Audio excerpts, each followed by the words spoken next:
Kevin Holland. Let's talk about Kevin Holland. So obviously UFC Fight Night was last night. I've just finished watching the fights. That was a weird one.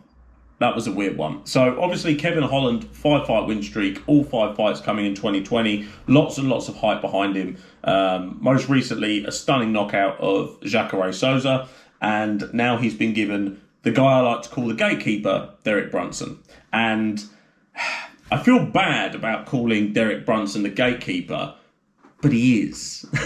He is the gatekeeper of the middleweight division. If you can beat Derek Brunson, people go, yeah, okay, fine. You're into the top 5, away you go. Derek Brunson will sit 6th or 7th. Anytime he fights someone in the top 5, he loses. And everyone he fights below the top 5, he beats. And that's a really frustrating position to be in, but it is the position that he's in. And of course he can prove me wrong, which he's taken a step towards doing by beating Kevin Holland last night. Now, Kevin Holland obviously had a lot of hype behind him. He's a very, very good striker and he's got very, very good jiu-jitsu. What he hasn't got is very good wrestling. And that was extremely exposed last night by Derek Brunson. And pretty much all Derek Brunson did is go, I know how to beat this guy and no one else has figured it out. I'm just going to wrestle him. And after the first round, Kevin Holland knew exactly what position he was in and what was going to happen. He was going to get wrestled the entire fight.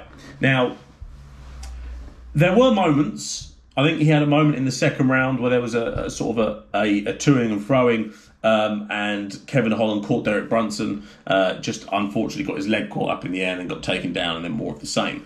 Anytime they stood up, it did look like Kevin Holland was getting the better of Kevin Brunson, of Derek Brunson. Excuse me. But that didn't happen for long, and then they reverted to type, and Brunson took him down, and that was the end of the round. And that was pretty much how the fight went. Kevin Holland did win 1 round, which is great, but 1 round doesn't win you the fight. So it was interesting to see how Kevin Holland behaved during and after that fight. And I kind of liked how he behaved during it because he didn't change anything. That is just how he is. He's a little bit weird, he's a little bit annoying, and that's why we like him. And during the fight, I think he even asked Khabib, who was watching, what do I do now?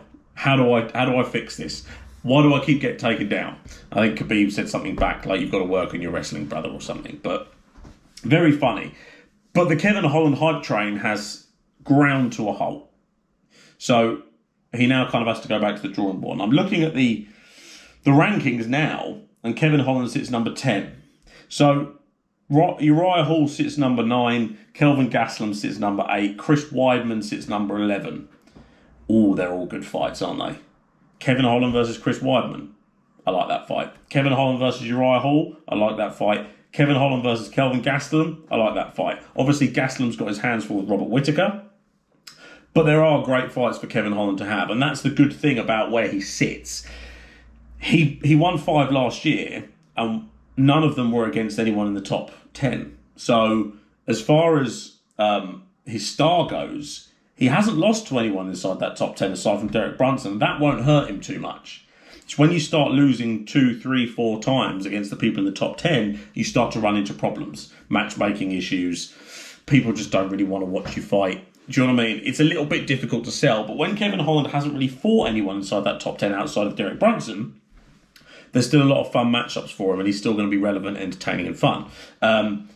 But the next fight for him is critical. He has to go away and work on his wrestling because now others have seen the blueprint of how to beat Kevin Holland. You just got to wrestle him. So any wrestlers out there, they know exactly what they've got to do. But I don't think this has hurt Kevin Holland too much because everybody loses.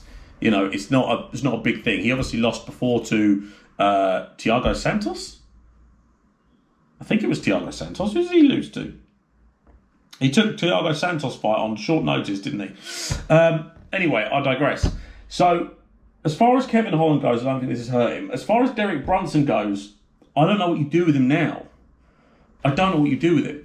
Maybe you give him the loser of Till Vittori. Maybe. Maybe you give him a Jack Hermanson. I don't think you give him a Jared Cannonier. I think he's too high up. You could give him a Paulo Costa. He came out after the fight and asked for Paulo Costa. So, the one plus for Derek Brunson is he has got some fights in that middleweight division of people that he hasn't lost to.